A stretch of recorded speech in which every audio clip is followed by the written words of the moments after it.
Alright, how you going? Thanks for joining me. Today I'm going to strip and rebuild my forks from my CRF230F. I've already done one of them, and this is the reason why. I've been having some fork issues. One of the fork seals was leaking, but that wasn't a problem. But I've been feeling like they're not as smooth. And if you look at these, mainly this one here, you can see how it's got, like, you can start and you see the copper coming through. And even with this one here. Okay, now these are the bushes that the inner tube, I think this one sits on the inner tube and it slides, it guides the inner tube through the outer tube bushing to keep it steady so it doesn't kink and so it stays nice and solid. And these have a coating on them, like an anti-friction coating. I think mine have pretty much worn out, which is why I'm not getting as a smoother action as I was. Okay, so we're going to change those bushes. I've also got new lip seals and new dust seals for it, and while we're at it, we're going to clean all the inside out of it and put new fork oil in, obviously, because the fork oil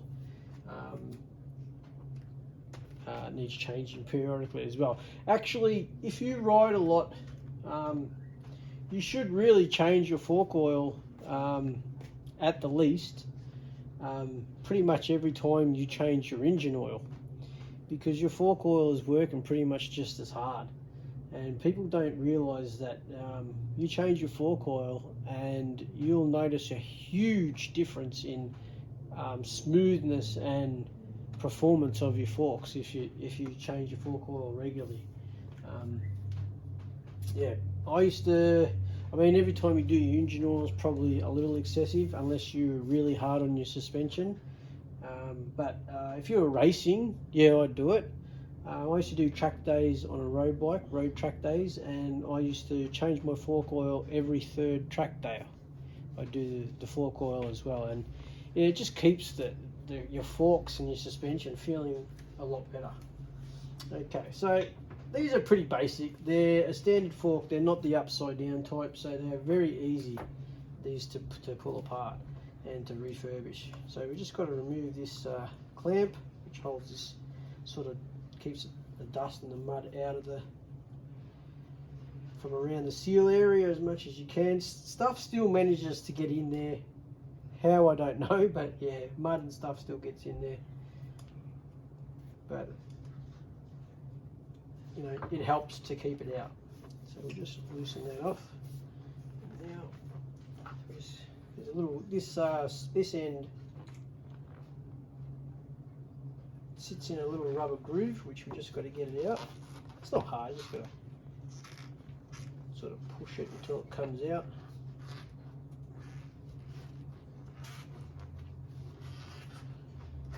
There we go.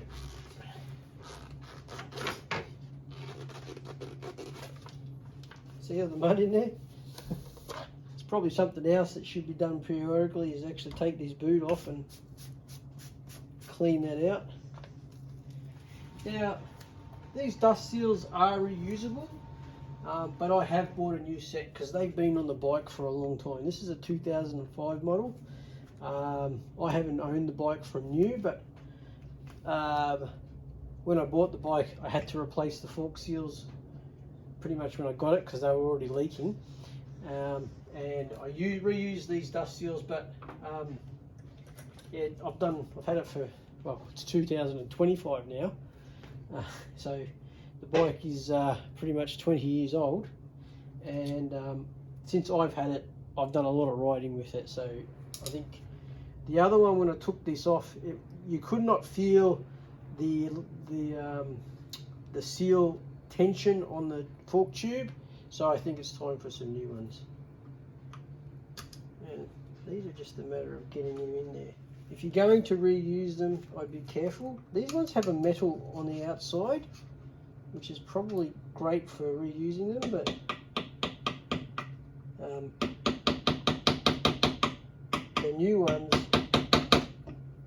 new ones are actually rubber, so yeah, you're gonna be, and probably a lot of other ones are rubber. I'd say these are genuine ones. And you just want to tap it. You don't want to go crazy, especially if you want to keep them, and you sort of want to work around them until you get enough in there to get your screwdriver in there to pop them off. Just work around, be gentle, in no rush.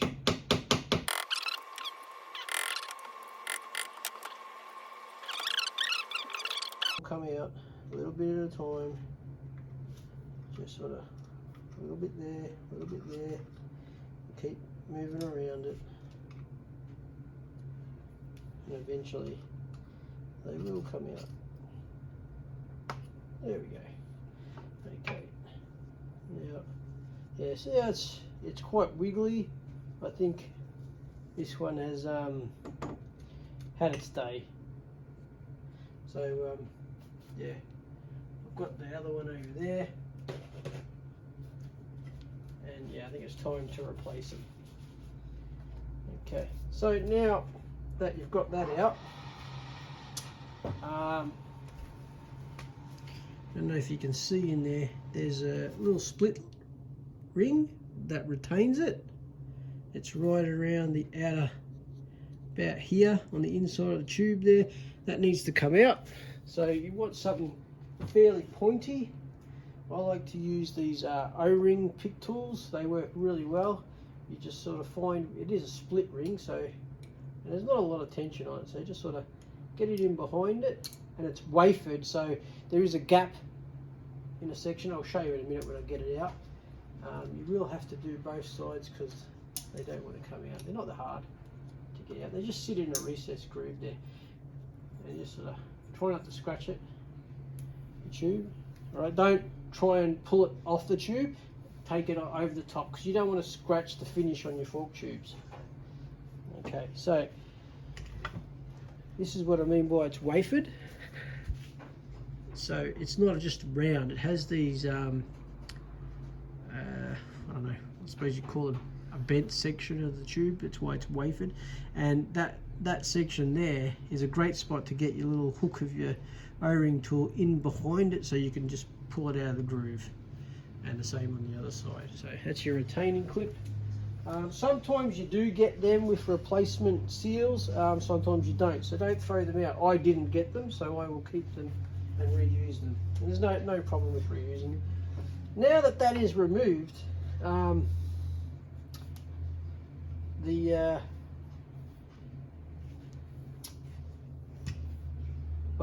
we should have done this beforehand. I've already drained the oil out of this because I wanted to show you how it goes. Before you remove the forks from your bike, which are quite easy, it's usually just two bolts to loosen on your triple clamp, top triple clamp, and then there'll be your bottom triple clamp, another 2 bolts, and sometimes you might have to knock a screwdriver in there to open up the clamp a little bit, but usually they'll just sort of loosen up and slide right out. They are sort of a neat fit. So and you loosen these on the bike before you loosen the clamps, and it just makes it so easy to hold them that way. Okay, so now they're already loose, and you just, on this particular bike, it's a 17mm spanner. Okay, so that's the fork cap off. So there's my fork cap. A lot of yous won't have these. These are a preload spacer that I've machined up to fit into there to give me an extra preload, because there's no adjustment on the preload of this bike. So I've put them in there to give me some more preload for my weight. And then there's your spring. And just take notice that your spring is like a two-stage type of spring. See how it's the spring is quite wide here, and then it tightens up down to here. That means this section of the spring will compress really quickly, but then once you get to that part of the spring, it will it'll take a lot more force to compress that part of it. It's a progressive spring, they call it, I think. Alright, so I'll just leave that to drain there. And I've already drained the oil out of this, but there's probably still a little bit more in there. And to get some more out of it, there's right. This is just popped out. These are my these are also another extra that a modification I've made. They are, well, generally they call them gold inserts. Valve. They're like a valve, gold valve insert, but these ones are anodized red. They go in that way with the nut facing up, and they actually act as a restrictor to reduce the amount of oil flow, so you get a lot more dampening effect. Because I've put on some weight since I bought the bike, and the forks began bottoming out, and I've added these to increase the dampening effect. And yeah, I think they were about 250 bucks, 270 bucks a pop for a set of two, and they make a big difference. Yeah. The old way they used to do it, and I'll show you when I get the fork apart more about what they used to do. But the good thing about these are that you can always set the bike back to factory, just pull them out.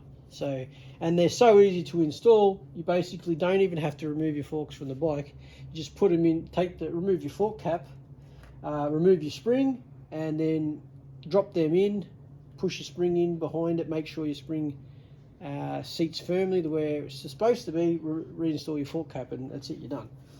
Okay, so that's another modification that I've done to the forks, because they're stock standard. These forks are pretty basic. They're not meant for the F on the CRF at the end. The F, CRF230F, means fun bike. It's not meant for racing and jumping, but a lot of people like them. I like it because the ride height of the bike is perfect for my height. I'm not a very tall person. I'm about 5'5", something like that.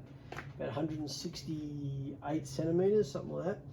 So I'm not very tall, and that gives me a lot of confidence when I'm riding, especially enduro style, where you've got a lot of ruts and a lot of holes, and you put your foot down, and if you can't touch the ground even when the bike's on flat ground, how do you expect to hold the bike up when you're putting your foot down in a rut? So yeah, or on a side of a hill type thing. So yeah, power wise, the bike for me is good enough. It does everything that I've ever wanted it to do, and so the suspension, I've just begun to upgrade them. So I've upgraded the rear shock to a totally whole new Racing Bro shock, and then I started on the forks, and yeah, the bushing is pretty much the last attempt to get these working better. The only other thing I can do is go to like a BBR stiffer spring, but I've been told if you add preload to the original springs, the spring rating of them is about the same anyway once you add preloading. And when I did add them, it has made a difference, but I haven't actually been on a decent ride with the preload adjusters in there yet. And I thought before my next club ride, I'll do the bushings in them, because yeah, it looks like they're gone. Right, so with the fork cap out now and the spring removed, and the dust seal removed, and they call that the locking tab in the manual, that removed, you should be able to separate the forks now. But there is an Allen key bolt at the bottom here, which, as you can see, has got a lot of dirt. We'll just clean that up a bit, remove it all.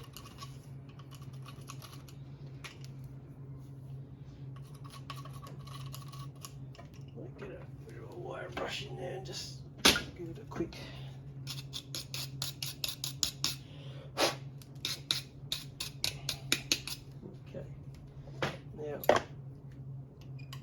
to remove that, there shouldn't be a lot of tension on it.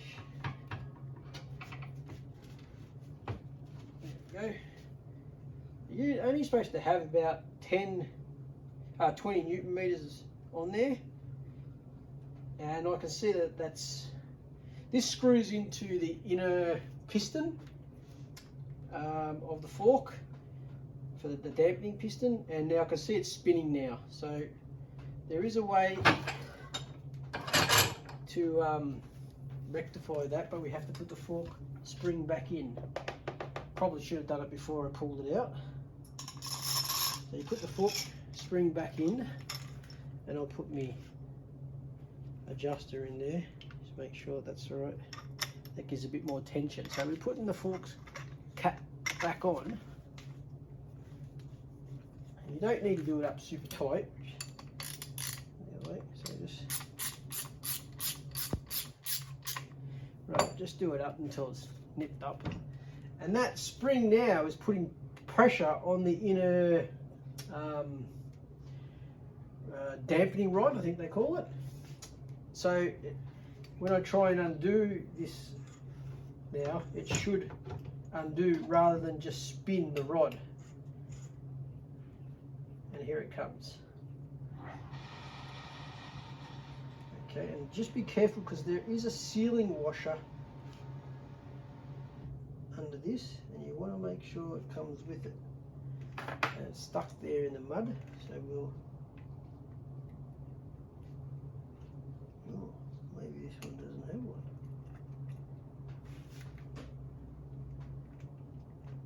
There it is. See, there's your sealing. It's a copper sealing washer, and you want to clean that up.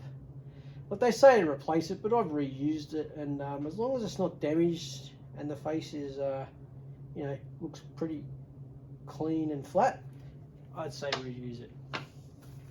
Right, so now that that's in there, we can remove the spring again. Wrong way. Just watch it because it's under tension, it'll spring off. Okay, put that back. Remove the spring. And always put it back there to keep draining. Right. Now, once this is done, you've got that bolt out, your lip seal, your dust seal's out, and you've removed the retaining clip.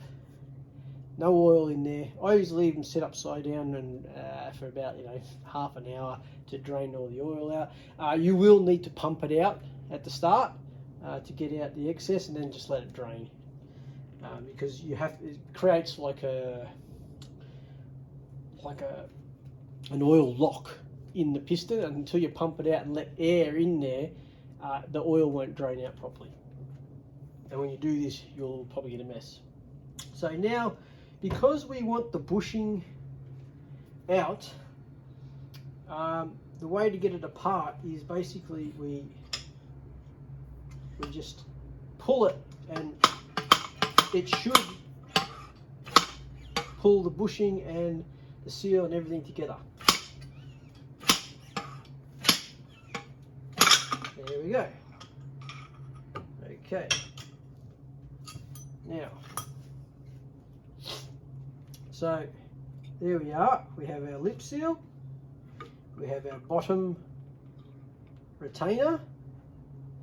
And just got to be mindful about this, they call it the backing plate, or the backing ring. It has a rounded shoulder which goes towards the lip seal, and the other side of it is a flat shoulder which sits on the back of the bushing. Okay. Now, as you can see, these bushings are probably just as bad, if not worse, than the other ones. Actually, this one's a little bit better on the inner one. The inner one's not bad, but the outer one is cactus. And the outer one is what sits in there, and I think, yeah, you can see how, once I get it apart, I'll give it a better look. So now, You also want to be careful when I've got these towels down because you don't want to scratch your fork tubes. You want to keep that finish good. So we'll take that out. I'll just sort of put these in order of how they came out. And it helps you for when you go to assemble. Okay, so then you've got your fork seal, and then you've got your backing ring. Okay, now this one will just slide off the top. And actually, even though the outer one is worn away, the inner side isn't too bad. It's better than the other one. But yeah, the outer one, definitely not much chop. So, and there's that one there. And now we have this rod, which you back that out the other way. Okay. And you can see how dirty this oil is down here. That's from all the, I'll just put that in here to drip. Just making a bit of a mess. This dirt, because this fork oil isn't that old, it's probably only about maybe two rides.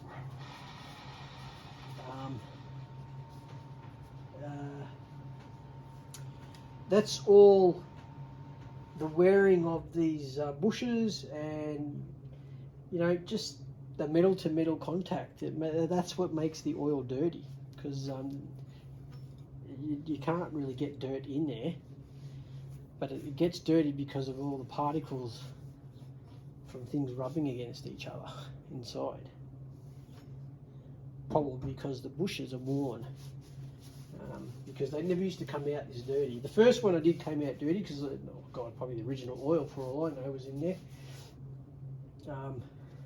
But then the next time that I replaced the oil, it actually came out fairly clean until these bushes started wearing, and now it's coming out dirty. So we've got to remove this one here, which is actually located in a recess on the fork tube, but that's no big deal to get that off. It is a split, and basically if we just use something to pack up the fork so we can get to the bottom of it, and you just put the screwdriver in there and turn it sideways. It's enough to get it over the edge of the groove, and it should come off. These sit in oil all the time, so friction should be down to a minimum, but I can see, where's the new one? We'll get the new one out of the packet for you. Okay, I'll show you the difference between the new and the old, right? Okay, look at the difference in colour of the anti-friction material to that one. So it has definitely worn. I mean, there is none on the inside because it's not needed, but as you can see, it is a very different colour, so it's had a lot of wear on it, so due for some new ones. Yeah, there's one more part, and it's like a little aluminium bush that helps to centralise the dampening rod as it comes down towards the bottom of the outer fork tube there, and that's I think it's stuck inside there. The other one fell out. Once I start cleaning it, it might come loose and come out, and I'll be able to show it to you later. Alright, so what I'm going to do now is I'm going to let that drip dry some oil from the outer tube. This one can use some, it's actually pretty clean, but you probably find there's a lot of dirt down the bottom there. There always is. And the way I clean that is I tend to put them, this is methylated spirits. And I put it in here, and I just sort of,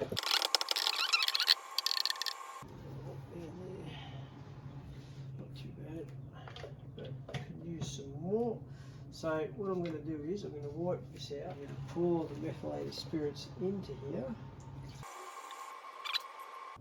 And you see all the dirt in there. I'll just give that a rinse out.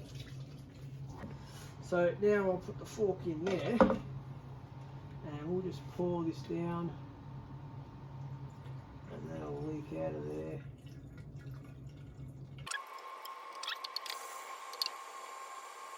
A bit more in there, so we'll do it again. You can see all the dirt in there. Floating around, I'll tip that out. Pour this in here.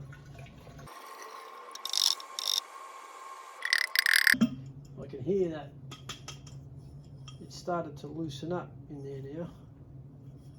Let's see if we can get it out with a screwdriver.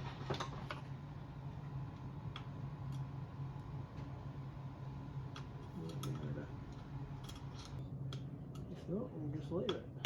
There we go. It's just a little tight in there. And there's the little bush that was sitting at the bottom.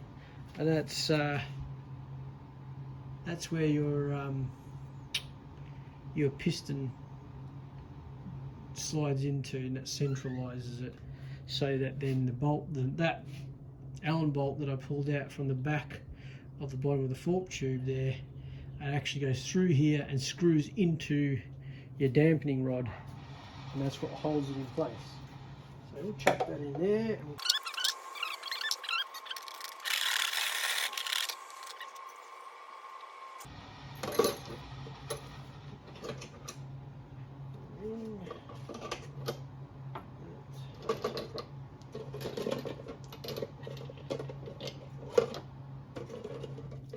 Alright, well I'll finish this, cleaning up all this, and then I'll bring it back. And I've got to clean up the dampening rod as well, and I'll give the spring a wipe down as too, and then yeah, I'll bring it back once that's done.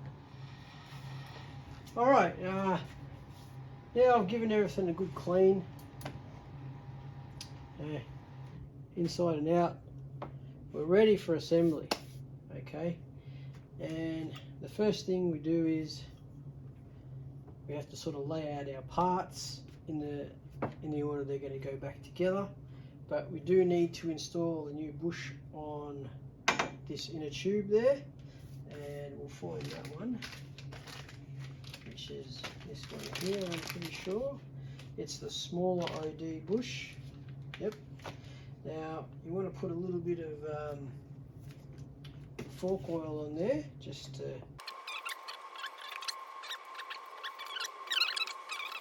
and basically you want to just open this up as little as you can to get it on the fork. So basically I just sort of go over the fork and just open it till it slides on, and then push, and it snaps into the groove there. All done. Pretty easy. Okay, that's that step done. Now we need to insert our dampening rod. Oh, and I'll just go over what used to be done. There was a bloke in the States, I can't remember his name, and what they used to do was they used to weld up these holes, which are basically the orifice for when the fork compresses, the oil gets pushed through here and out there, and that's your restrictor for how much dampening you get. That slows the fork oil down from coming out as the forks are compressed to give you dampening. So what they used to do is weld those up, and then they would drill smaller holes, a couple more smaller holes, to restrict the dampening even more so. That's what they used to do. And since then these have been developed, which, you know, supersede that. Okay, so now we need our bottoming out spring. So that's basically when we go full compression, that is what stops it from bottoming out. Well, it does bottom out on that, but yeah, and that's a very hard spring there now. And so you will then get inserted that way. That goes into the outer fork tube, so that can go on afterwards. So you slide that in there from that end, and that comes out there like that. Okay.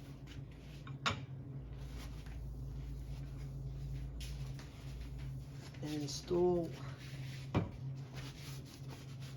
our other bush. Right. Same thing with this one, throw a bit of fork oil on it.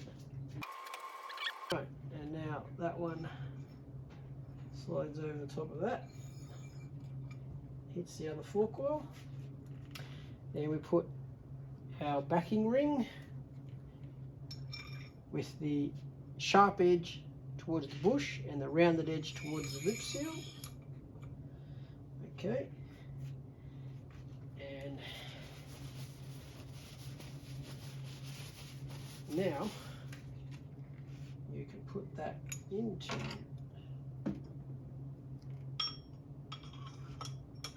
I know you don't have a very good view, but I'm just installing it. And that will go down. Oops, sorry. Before we do that, we need to put this on the end.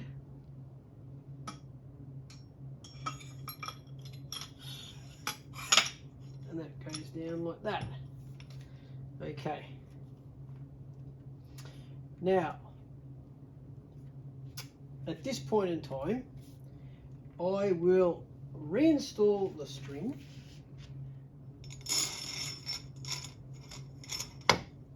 Okay, because we're going to put this back in there to hold it all together. So, got our copper washer, which is our sealing ring in there. Okay, we're giving that a clean up. I'm going to put a little bit of Loctite on the threads of this bolt. It's I use 620, which is just a medium strength retaining compound. We don't want to lock the thread, we just don't want it to unwind while we're riding with all the vibrations.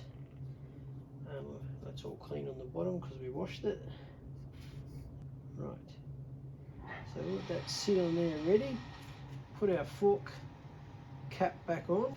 Now that is providing spring tension. We'll just give that a little bit of a tighten up, spring tension on it, and then we'll insert that and screw it on.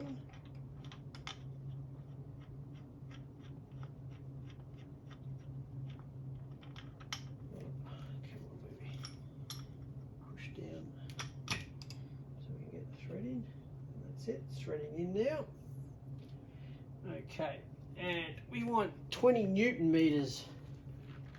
These ones are torqued to 20 Newton meters, so start the take up now. I'll just hold it upside down.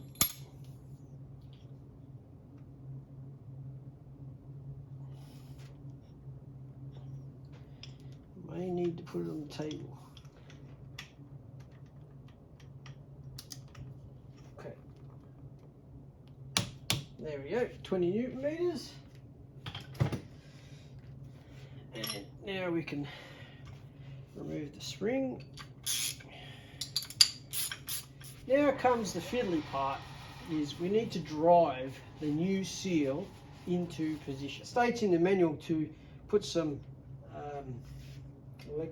I call it electrical, it says vinyl tap, but it's basically made out of vinyl electrical tape. And we put it over the edge there so that the lip seal doesn't get damaged as you slide it on. But it does add thickness to it, so you don't want to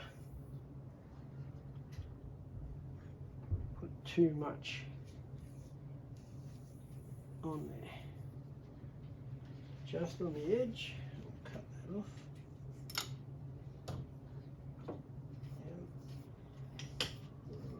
Right. Now, that's the old lip seal.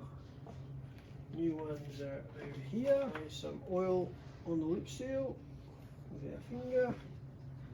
We'll just sort of work that in over tape. And the lip seals go with the spring tensioner on the inside. So if you, let's have a look, see if we can see it here. There is that. Come on, I'll show you. here.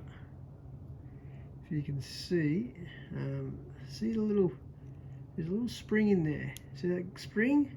That spring keeps tension on that inner part of the lip seal.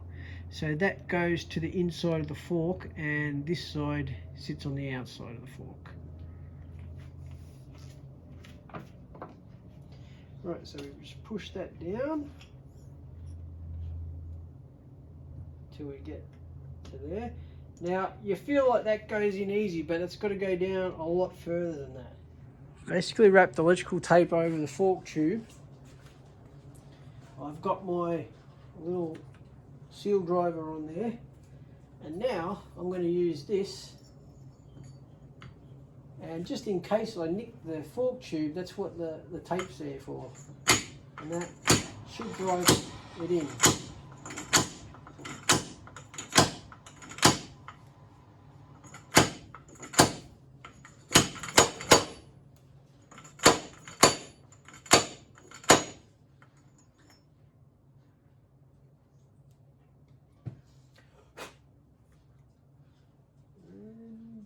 We're down. Okay, now that's a bit big, so I'll peel this tape off.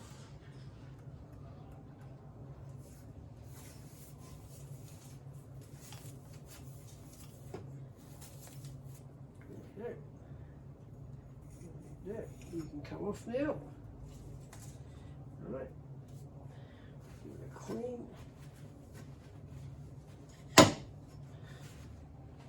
Right, so now let's have a look. I don't know if you're going to be able to see it in there. Right, now you can see a little shiny section in there. Well, that's the groove where that retaining clip goes in and sits in that groove. Now, do not try and push this on that way. You'll end up scratching your tube. You don't want to do that, and I've done a bit there. Looks like I'm going to have to give that a little bit of a sand later. So go over the top, a lot easier, and just push it in. One side will go in easy, and the other side just push it in and push it down with your fingers, and then get yourself your little O-ring pick, and just push it down until you hear it click in. That's it. Just make sure it's in all the way around, because that's what holds your fork from coming apart on the rebound.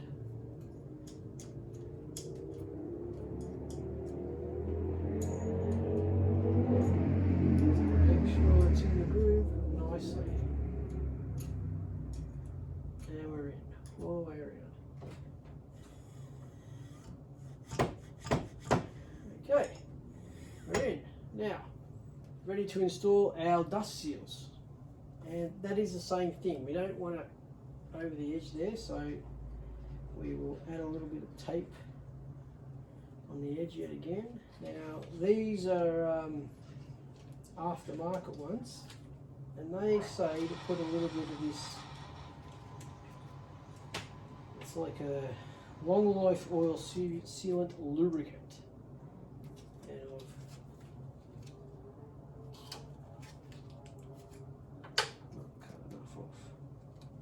There we go. Squeeze a bit out. Run that on the inside of the lip seal.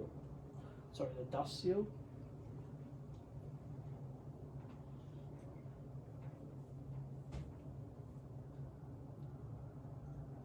It's supposed to increase the longevity of the seal. We'll find out. And now that just over the top and into our thing there. Now these usually go in by hand, what the other one did.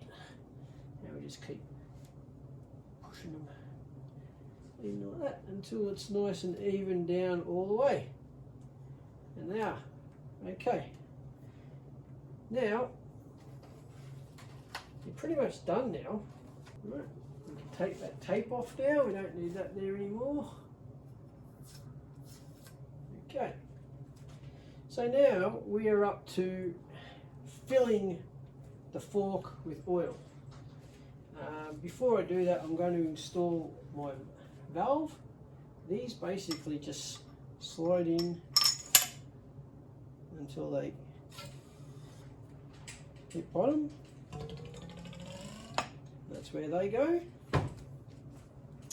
And now it's time we filled up the oil. So I've worked out, in the manual it says 380 mil of oil, and then measure down from the tube 100 and, sorry, I've got to take that out, or I'm not going to get in the right spot. 144 millimeters should be there, but I found I was about 20 mil short because I added another 100 mil to this, and I used about 20 mil of that to get me to 144. So I'm just going to add 400 mil to this right now, and I'm not going to have enough. I'm going to have to open the other one, which is no big deal. Right, and I'm using Motul Expert 20 weight. Factory it's 10 weight, but I found the extra thicker oil gives me even more dampening, and I like it because I do some jumps now and again, and it puts a lot of pressure on the fork, so every bit helps in my book. I've got to put the inner one out. Okay, so we'll go up to about 400.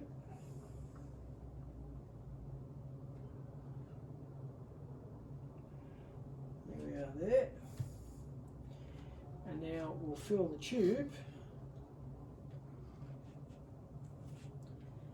and then measure it.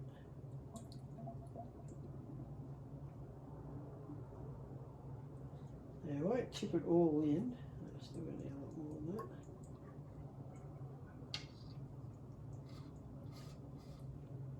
How much we got? 140, yeah, we're going to need a bit more than that. We'll save the last bit and we'll just check it. Now here's my ruler. I've got one here. This spills a bit on there, no problem. Wipe it up. Now, so 144, which I think 145 is going to be a lot easier to. Yeah. Oh, we've actually got a bit more than we should have in there on this one. That's why. The reason why is because we need to fill up the dampening rod. So we need to pump the fork up and down a bit, a couple of times, and this will get the air out of the dampening rod and fill it up with oil. Hear the air coming out.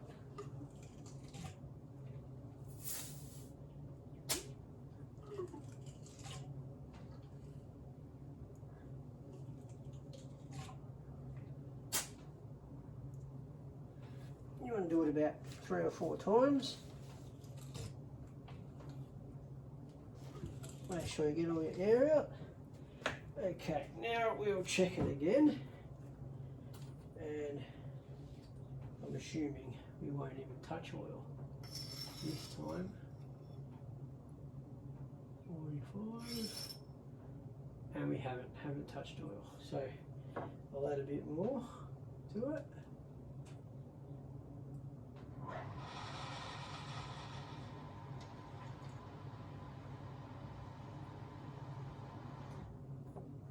Chance to get down to the bottom.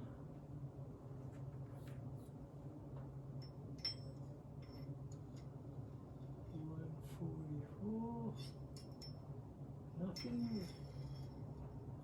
Try $150, nothing.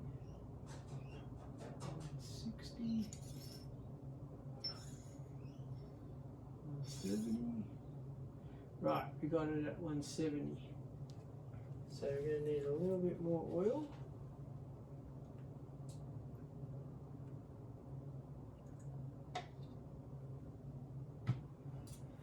Don't want to add too much because then we're going to take it out. There's 45, yes. And I just got a little bit of oil on the end, so I'm happy with that.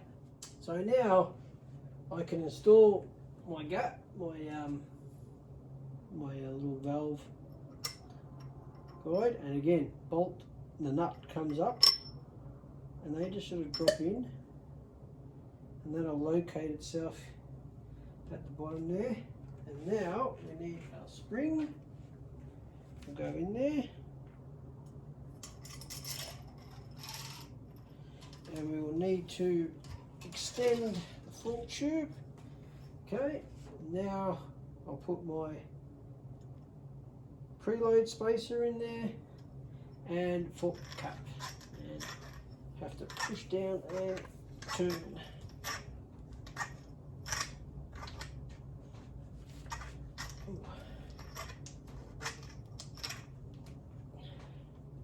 That's it, got that started. Do them up, and don't try and torque these down. Do it in the bike. Once you do the triple clamps up, it'll make it so easy to torque it down.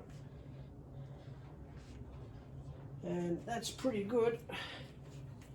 Pretty happy with that. Now, let's give it a wipe. I'll wipe my hands up, and then we'll just give it a dampening test. And that way we'll see if the bottom is leaking or if we get any leaks coming out of the lip seal. You know, we want to test it. Okay, so now what I'm doing, so basically I'm just putting a rag so my hand is a little sore, and we'll just push it. Oh.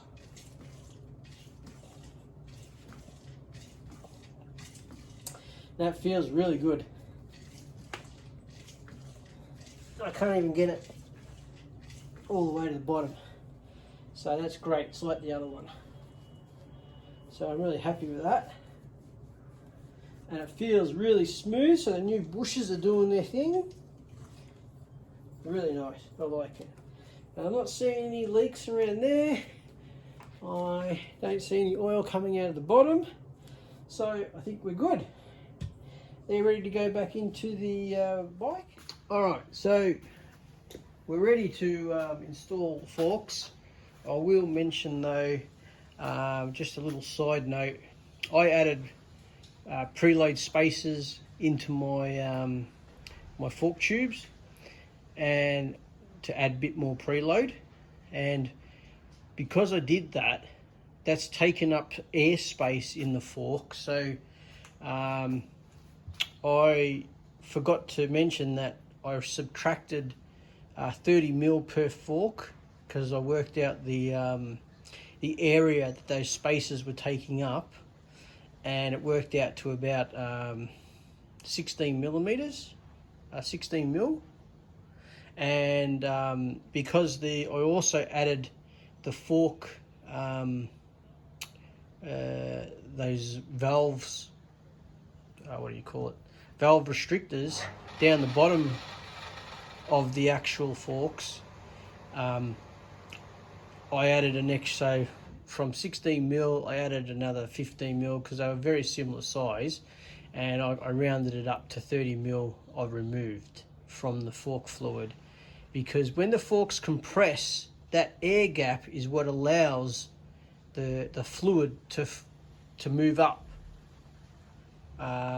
to the air gap in the forks. Okay, so without that air gap, you'd create like a hydraulic lock, and that's a great way to blow your fork seals. That's why the distance from your fork tube to your fluid is so important, and the amount of fluid you put in as well, because if you don't have the required air gap, you can create like a hydraulic lock, and as you compress that fork, you're reducing the area that fluid's got to, and it's a hydraulic action.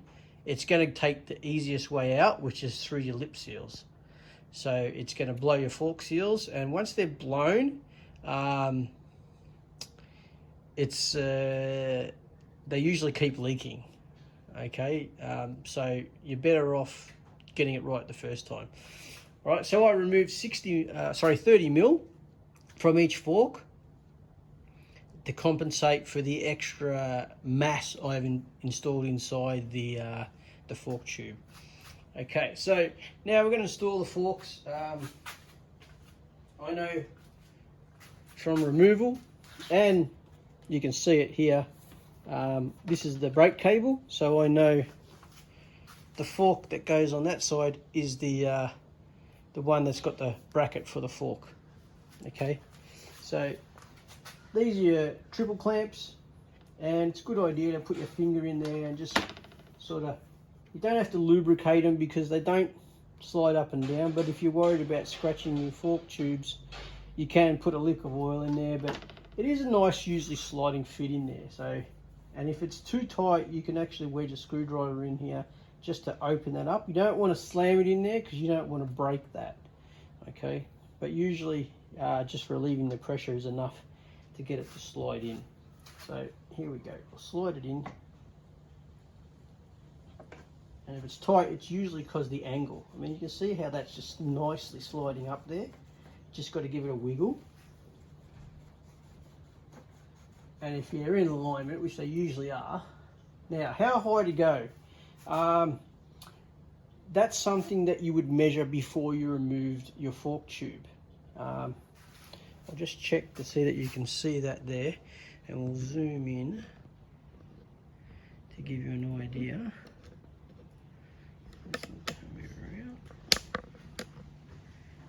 Okay, so that's the top of the fork tube, fork here, and these are your triple clamps. So before I removed these, you'd either look and take notice, or if it's not very noticeable wear, or if you don't have lines, a lot of the forks, if they sit above the triple clamp, they have lines, so you can adjust the height of your forks, which adjusts the rake of your rake angle of your bike, which can improve the handling. If you're not happy with the way it turns in, you can add rake, remove rake.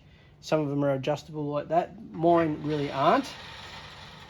And mine are set, basically I throw them up in there until I pass the fork cap, and then I'll lower them back down till the fork cap, bottom of the fork cap is flush with the triple clamp. Okay, and just for now, these do need to be torqued, these bolts, but for now, so they don't slide out on me, which they usually don't, but some do, I'll just nip these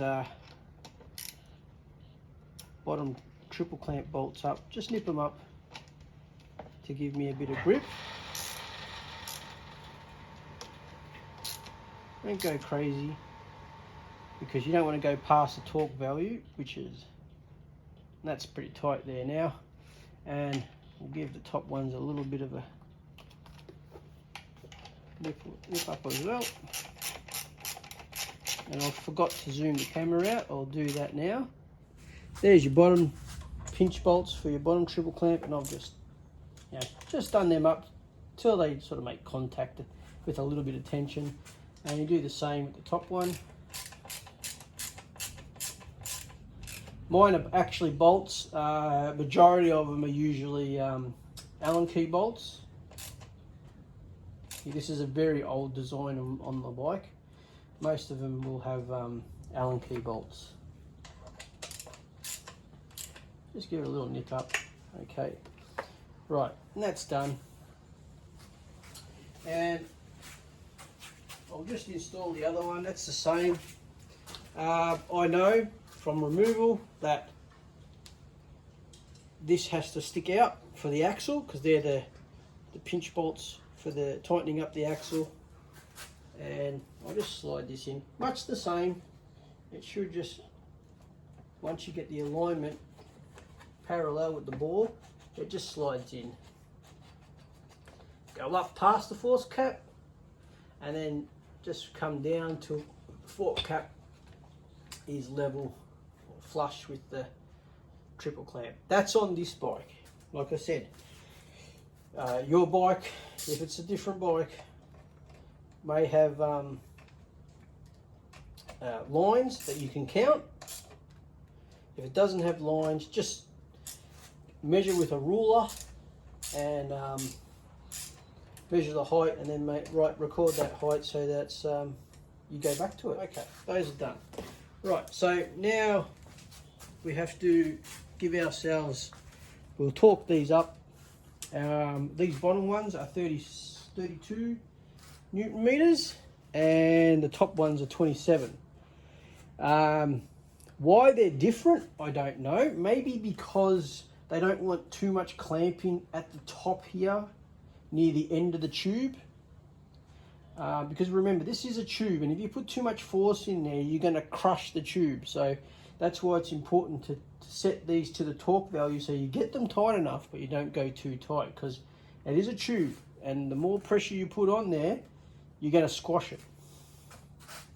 Okay, so I've got a digital torque wrench here, which is adaptable to any, basically turns any ratchet or breaker bar into a torque wrench, and my little one didn't go up to that height, and I preset that to 32. So basically I'll just grab the socket off the other one, and I'll take it to about 20 on one of them.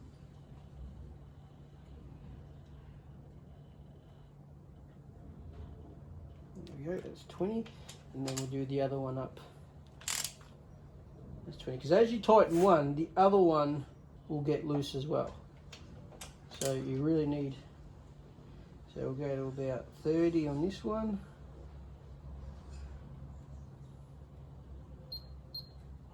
You actually hit 32 there.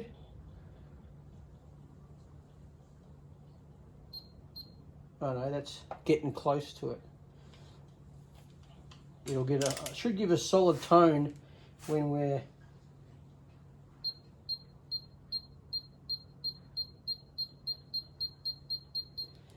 alright, we'll do this one as well. And now we should finish it with the tone.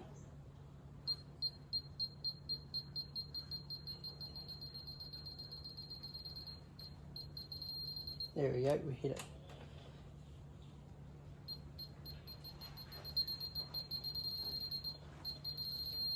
There we go. And it also has an LED light if you can't read it, but the solid tone is when you're at your mark. Okay, so we've done that. So now we need to do the top one. I'll just readjust this down to 27 for the top ones. Okay, and we'll do the same thing. I might need an extension for that, so just grab the extension. Okay, we'll do the same thing.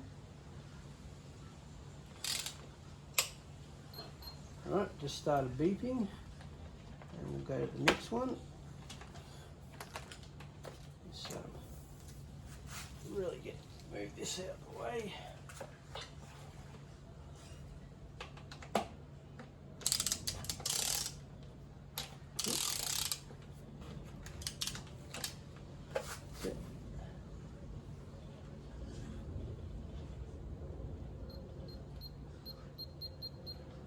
Okay.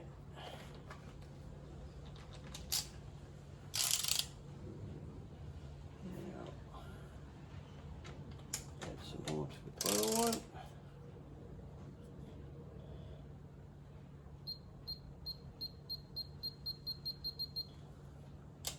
That's about 25. Give that a little bit so you can see it. Right, now final one on this one.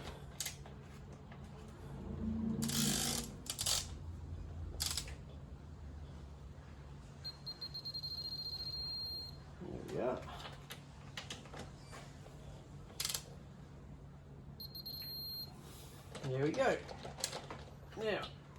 Now that we've done up the both triple clamps,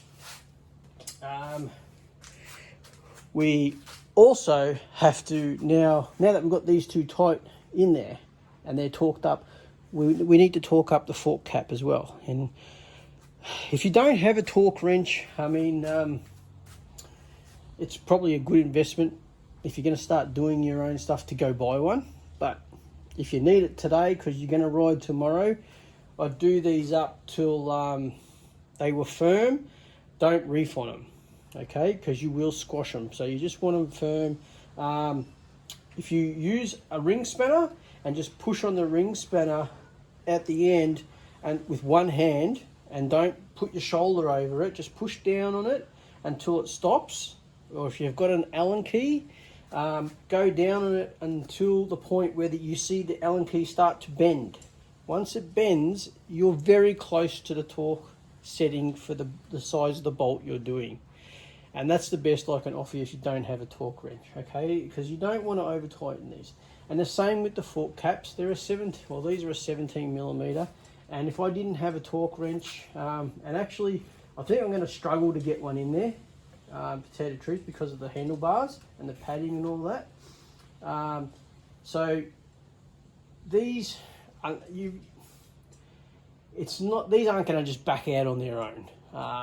They're a fine thread and there is spring pressure on there, so it's not going to just back out on its own. So same thing, just do them up with a ring spanner to the point where they're firm, and don't give it that little extra. It doesn't need it, because if you don't have to remove these over a long period of time, they can sort of jam up, because you've got to remember that's aluminium. It's an aluminium in there, that thread, and it can bind aluminium and strip out a bit, you know. So you've got to be gentle. All right, I'm going to give it a try. 23 Newton meters is the torque setting for the fork cap, and I've got a swivel fitting in there, and I think I'm going to be able to do it. So we'll just see how it goes. The thing is, you've got to keep it down, and then to keep it flat, I might even I'll take the pad off. It might give me a better angle on it. That's a lot better. Okay, now here we go. Lock the fork. Okay, I don't know what you're going to see, but you'll hear it. There we are. We're at the torque setting. So it doesn't need a lot. 23 Newton meters isn't a lot. Okay, so that's that fork done now. And we will move on to the other side. So I mean, you don't need to see me torque it all up again. I'll torque up the other side, and then we'll move on to the rest of the assembly.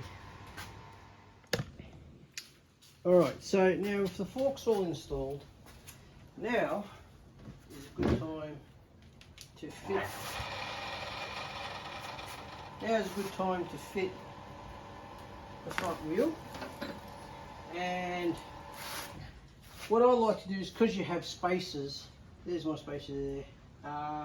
If your bike has them, I've got like a plastic lip seal to stop dirt getting into my bearings, and there it is on the other side, and they'll actually hold the spacers in there.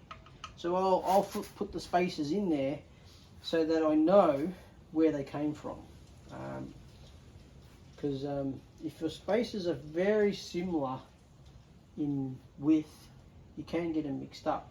So, but if you leave them in there or put them back in from where they came out, yeah, it makes your life a lot easier. And I knew they weren't going to fall out if I just left them there. And it doesn't hurt to put a little bit of lubricant, some silicone spray, or this is white lithium grease. It doesn't tend to attract a lot of, like it dries, well, it dries up and it becomes like a dry lubricant, so it doesn't attract dirt and dust and stuff. So I squirt a bit in there, even though they don't rotate. I just like to put them in there. Helps to prevent corrosion as well. Okay, so a little bit of spray on there, and then work here in there. Now, helps if you try to sort of line up your forks as straight as you can get them. Okay, and this isn't by means, it's not easy all the time to do this. So you're better off trying to do it in stages rather than just try and shove it all through, because it never lines up completely. I'll put a little bit of lube on my axle. And that helps it, keeps it from rusting, and also helps it to slide in easier. So I don't know what you're going to see from that side, but it's pretty self-explanatory. You install the axle, you lift up. It's not easy. So you sort of try to lift up your wheel without. There goes my bush, and that's the first one I needed. So you've got to work from the side where you're coming in first, line that bush off and get the axle through the bush, and it's in. And now that we're at this side of the axle, we'll work on this side. So push it in and withdraw your axle till you clear the fork hole,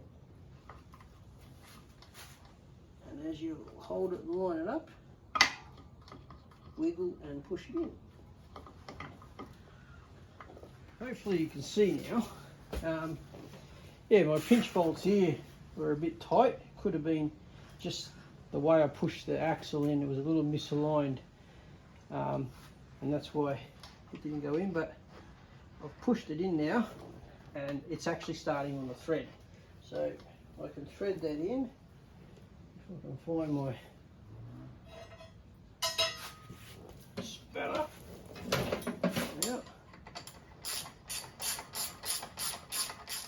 Right, so we're pretty much there. I'm just going to knit that up. I'm not going to do it up super tight.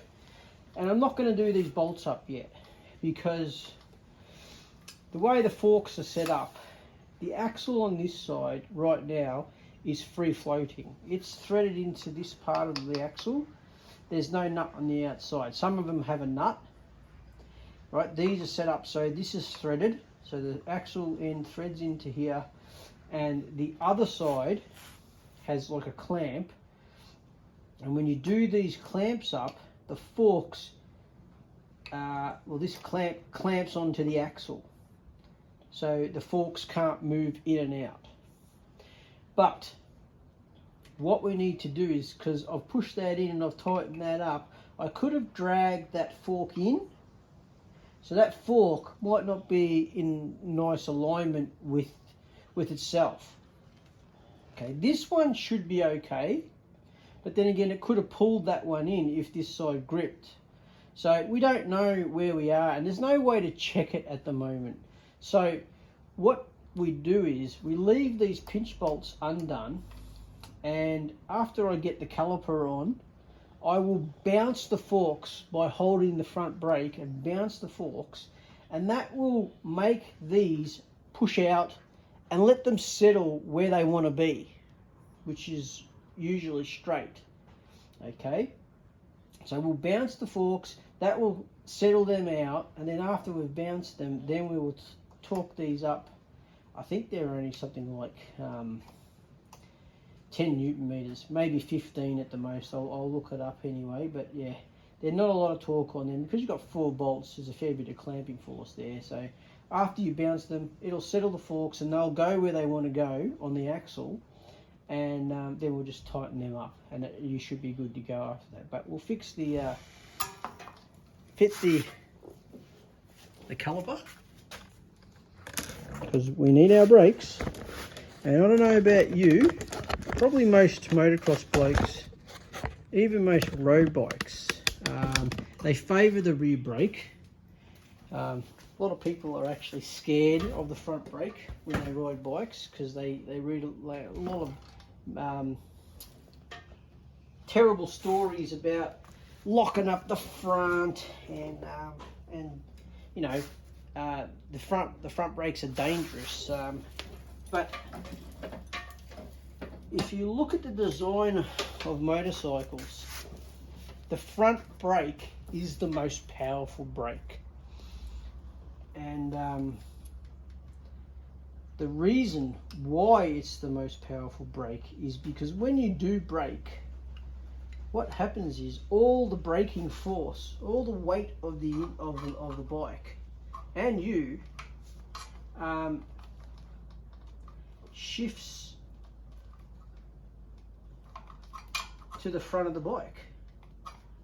Something's not right here.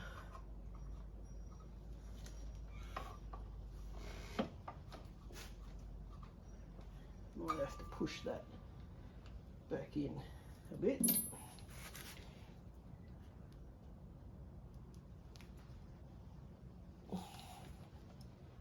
Create more gap.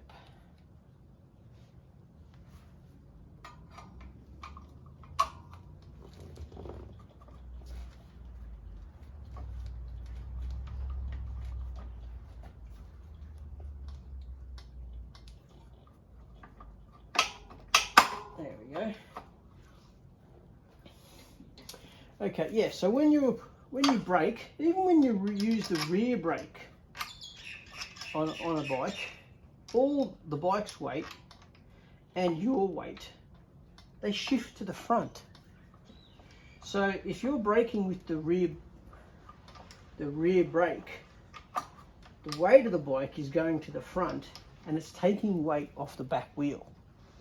And by taking weight off the back wheel, you're very more likely to lock up the back wheel, which is not a bad thing on a bike. Well, it's not great on a road bike, but on a dirt bike, there are benefits to locking up the back wheel, to making it slide, depending on which way your bar are turned. The bike will slide to basically help you turn around a sharp corner. And that's a good thing on the dirt. Not a great thing on a road bike. Okay, calipers on. Bolts are in. These also need to be torqued up. I've got to look up the torque spec for them. I'll torque them up and then we'll walk you through bouncing. I've also got to fit this, I'll do that now. This is like the little guide. I took this off because I didn't want it getting in the way while I was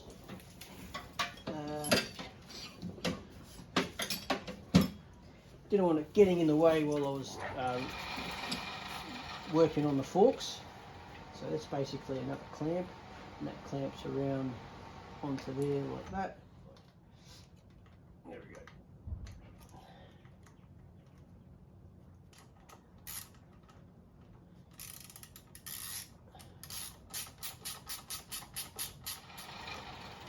And just remember, you know, they don't need to be done up.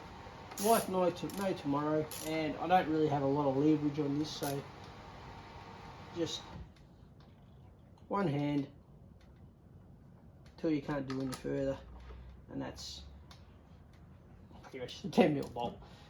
So, well, the 10mm head, the bolt itself is probably M6. Okay, so that's on, right? You give that a spin. That's not interfering. And another great thing to make sure your wheel is centralized on your axle between your forks is to pull on the brake, and that braking action will pull the wheel left or right. Now that that's set up, we can torque these up. These are torqued to 30 Newton meters. So we will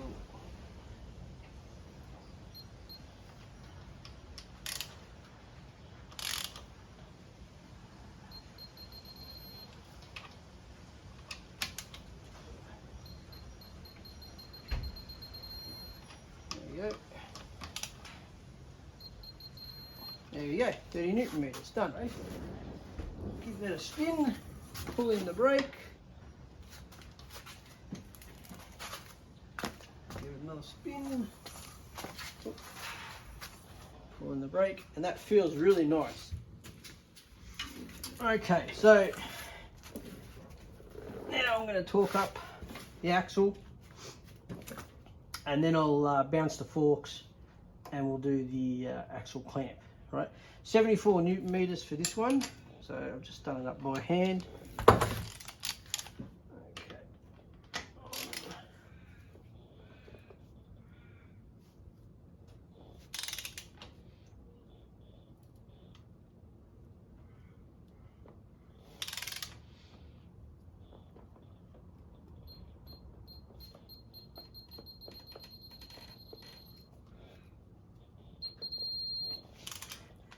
There we go, we're done.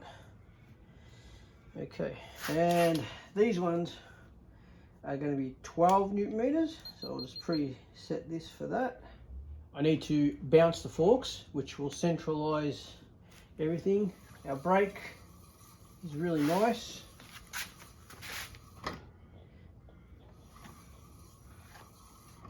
So we've got good wheel spin there. I'll just drop the stand, remove it. Okay, and just with my weight on it, I'll pump the forks. The forks feel really nice, by the way. Just give it a few pumps, like that. Stand back under it.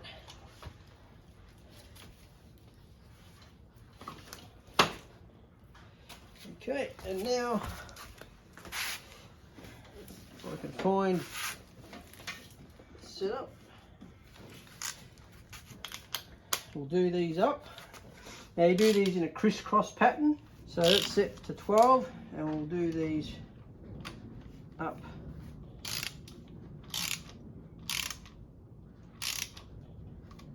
Just till they start to nip up.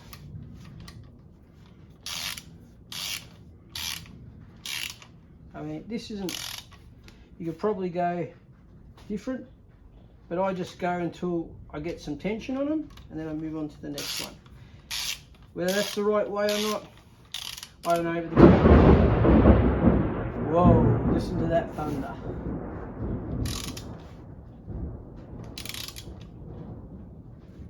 Just take some tension. There we go.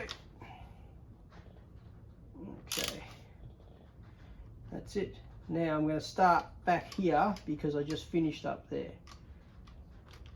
So I'll keep going until I get some beeping. And it's turned off on me. Let's hope I haven't gone too far already, because it doesn't. Yeah, I'm going to have to loosen that up.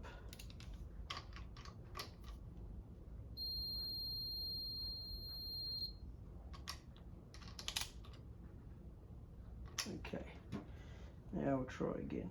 We'll start from here.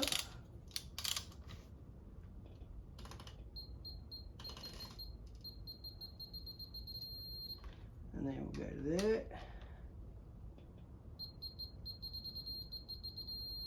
And then we'll come down here. And we'll go up there. And then we'll just check these again. Because it is a clamp, they will loosen up.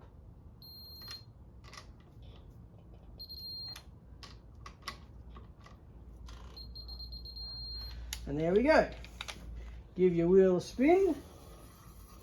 That's spinning nicely. Brake works. Nice. Just drop your bike off your stand, and we'll just give the bike. Oh yes, that feels really nice. It's smooth, but it's firm. So I'm really happy with that now. Might even start that up and have a putt around the backyard just to get a feel for them. But it feels really nice just like that. Really nice. A lot smoother. Those bushes have made a difference from I can feel already.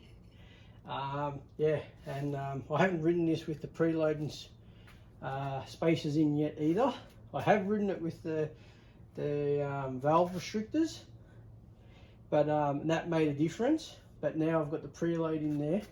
I actually haven't had a proper ride with that yet, so be interesting how that turns out. Okay, so yeah, I'm all ready for my next ride, which is coming up next month, in about 3 weeks. So that's all ready to go now. And yeah, forks are basically being rebuilt. So there we are. Not a huge undertaking, I must say. If you were like just starting out and you had these conventional forks, not the upside down, these are the upside down forks, where the way you tell the difference is, well, generally anything new will have upside down, but this is a 2009 model. It's a road bike, and you see how the fork tube exposure is at the bottom, okay, and the lip seals are up the top. Okay, the conventional forks, which generally have some kind of boot cover, right? The exposed fork tube is at the top, which is why it needs the cover. Okay, and I don't know if you'll notice, I mean, this is a road bike, so it generally doesn't have it, but on dirt bikes, you usually have like a mud deflector here. It'll be a cover that comes up, mounted off the forks tube, and it'll protect the tube from mud. It sort of wraps halfway around each side, and will, yeah, just to stop mud collecting on the tube so it doesn't get driven into the seal. That's your new, so standard, whereas your old ones are like this old mini bike. They'll just have an exposed section here, and it's not at where the new ones are at the bottom. The actual inner fork tube is at the bottom. That's why they call them upside down forks, because they started off like this, but they turned the forks upside down, so the inner tube is at the bottom. Supposed to make a difference. Yeah, I really couldn't tell you, because like when they started doing that, they went to cartridge forks, and yeah, they got so much more adjustment than these have on them. So yeah, the difference between them is chalk and cheese, is because they added extra technology into them and didn't just leave them as a standard dampener when they turned them upside down. Some bikes they might have, but none of the bikes I've ever come across did. So yeah, well, definitely better upside down forks these days with the technology that are in them, and they actually do make a set of upside down forks with full adjustment for the CRF230, 250 now. They aren't cheap, but yeah, it's a whole new triple clamp system, and then apparently it's a bolt-on system. I can't remember the name of the mob that are doing it, but yeah, I have seen them for sale, and if you're in Australia, you're looking at around $3,500 to get it delivered to your door. And that's because they're from the States, and with the conversion costs, because of the dollar and because of the freight, plus the freight conversion cost, yeah, it adds up pretty quickly. But yeah, if I'm not happy with these in the future, I may go to that system, just wait for the dollar to get better. But yeah, that is a fully, like, basically like a modern day set of forks that are fully adjustable, upside down forks, all billet, CNC machine, triple clamps, yeah, the whole bit, and they look really nice too. So I dare say they they perform pretty well. Because I've got a great rear end shock. This is a Racing Bro fully adjustable remote canister rear shock. As you can see, it's a black, not a yellow, which is the standard for these bikes, is a yellow rear shock. So that has rebound, preload, compression, dampening on it, and you can see all your little adjustments just on there alone, and there's some on the bottom of the shock too, I think, for the rebound. So that's basically a copy of the Fox 2 rear shock, because Fox don't make them anymore, and this mob have obviously, well, whether it's a copy or not, but that's what I've heard, and that's why I went with it. And yeah, I'm really happy with the rear shock. It made a huge difference to the feel of the bike, and yeah, now with the rebound and the preload adjustments on these, hopefully the front is feeling just as good too. Yeah, I have noticed since I put the valves in, the front end has been a lot better, but yeah, just the preload on the forks, if I go over a jump, I have noticed I'm still bottoming out. So now hopefully that, with the bushes being reconditioned and the preload adjusters in there, will make a difference. All right, that's enough for me. Thanks for watching. If you enjoy this content, please like and subscribe. Yeah, help me grow the channel a bit, and yeah, keep bringing you more of this sort of stuff and stuff at home. I do a bit of everything. You know, I do machine work, I do maintenance on my bikes, on my cars, and renovations on the house, and maintenance around the house, and just all sorts. Yeah, like to turn the hand and everything, and just give it a go. You know, give it a go. Start with something small, and you work your way up. You build your confidence, and you don't have to shell out hundreds or thousands of dollars on things that you could have given a go yourself. You know, labour these days costs are huge, more so than the parts generally that you need. So if you can do things yourself, you just got to, you know, if you're not confident or you haven't done it before, get the manual, research it, and you know, I'll ask people who have done it before you. Can always help, but you do have to filter a bit of the bullshit.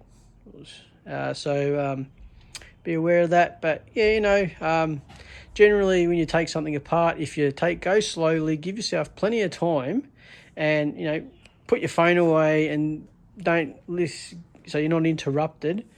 Because you know, if it's a car or a bike and you're riding it and you stuff something up, it can be dangerous. So yeah, just be careful and research things, and take your time when you're doing them, and try not to get distracted, because when you get distracted, you forget things, you forget where you're up to, and especially if it's a crucial part where you had to do something before you went to the next step, it can really not turn out great for you. But generally most things are fairly easy, and it's just a matter of time, and most things are designed to fit, so usually not too hard to fit them. It's more so alignment is usually your most common enemy if you haven't aligned things right, and generally that's because it's not supported, like the front wheel. And I was trying to get that axle in, because I had it off the ground. Generally I would lower it to the ground, or pack up the wheel with a block of wood or something. But you know, I've done it that many times now, I sort of know how to get it in there. But as it turns out, these clamp bolts were a little bit tight, and they weren't letting the axle in because it was a little misaligned. So just little things like that, if it's just check before you go whacking things in.